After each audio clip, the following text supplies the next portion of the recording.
પ્રવીણ તોગડિયાના રાજકીય પક્ષ હિન્દુસ્તાન નિર્માણ દળે 41 ઉમેદવારોના નામ જાહેર કર્યા છે। 41 પૈકી 9 ઉમેદવારો ગુજરાતના છે।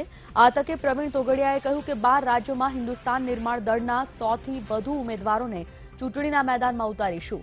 પહેલા તબક્કામાં આસામ, ઓરિસ્સા, ઉત્તર નામ જાહેર કર્યા છે તો ગુજરાતના 9 ઉમેદવારોમાં ગાંધીનગર માટે અમરીશ પટેલ, અમદાવાદ પશ્ચિમ ભાઈ ચાવડા, સાબરકાંઠા લોકસભા સીટ માટે હસમુખભાઈ પટેલના નામ પર પસંદગીનો કળશ ઢોળ્યો છે। 40 दिन के छोटे समय में भारत के 12 से ज्यादा 100 से ज्यादा लोकसभा के प्रत्याशी कैंडिडेट